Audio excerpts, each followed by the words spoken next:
নির্বাচন কমিশন যদি তার নিরপেক্ষতা ও সাংবিধানিক স্বাধীনতা হারায়, তবে নির্বাচন শুধু বিতর্কিতই নয়, রাষ্ট্রের গণতান্ত্রিক ভিত্তি প্রশ্নের মুখে পড়ে। নির্বাচন কমিশন কোনো সাধারণ প্রশাসনিক প্রতিষ্ঠান নয়, এটি জনগণের সার্বভৌম ইচ্ছা প্রতিফলনের প্রধান মাধ্যম। এই প্রতিষ্ঠানের উপর জনগণের আস্থা টিকে থাকে এই বিশ্বাসে যে কমিশন ক্ষমতাসীন সরকার, রাজনৈতিক দল বা কোনো প্রভাবশালী গোষ্ঠীর নয়, শুধু সংবিধান ও আইনের কাছে দায়বদ্ধ। কিন্তু যখন কমিশনের সিদ্ধান্ত, আচরণ বা নীরবতা পক্ষপাতের ইঙ্গিত দেয়, তখন সেই আস্থা দ্রুত ভেঙে পড়ে। ভোটাররা মনে করতে শুরু করে ভোট দেওয়া অর্থহীন, কারণ ফলাফল আগেই নির্ধারিত।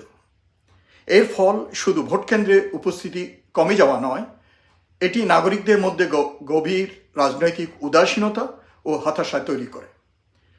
দীর্ঘমেয়াদে এই হতাশা গণতন্ত্রকে ভেতর থেকে দুর্বল করে দেয়। নিরপেক্ষতা হারানোর সবচেয়ে বিপজ্জনক দিক হল নির্বাচনী অনিয়মের বিরুদ্ধে কমিশনের নীরবতা বা শিথিলতা, আচরণবিধি লঙ্ঘন, প্রশাসন ও আইনশৃঙ্খলা বাহিনীর পক্ষপাত, বিরোধী প্রার্থীদের হয়রানি, মিডিয়ায় একতরফা ভূমিকা।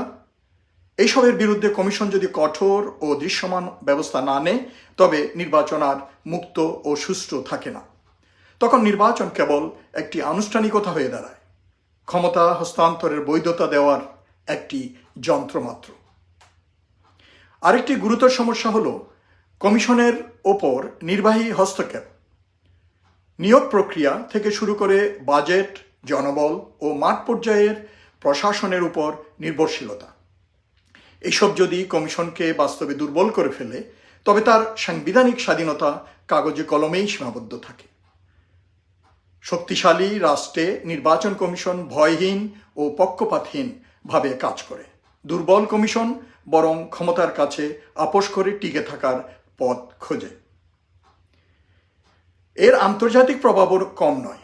প্রশ্নবিদ্ধ নির্বাচন দেশের ভাবমূর্তি ক্ষুণ্ণ করে, কূটনীতিক চাপ বাড়ায়, বিদেশি বিনিয়োগ ও সহযোগিতার উপর নেতিবাচক প্রভাব ফেলে। গণতান্ত্রিক বৈধতা দুর্বল হলে রাষ্ট্রের নীতি নির্ধারণ ও ভেতরে ও বাইরে উভয় ক্ষেত্রেই চ্যালেঞ্জের মুখে পড়ে।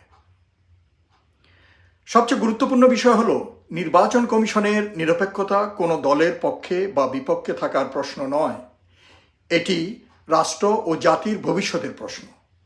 একটি অবিশ্বাস্য নির্বাচন রাজনৈতিক মেরুকরণ বাড়ায়, সহিংসতা উস্কে দেয় এবং সাংবিধানিক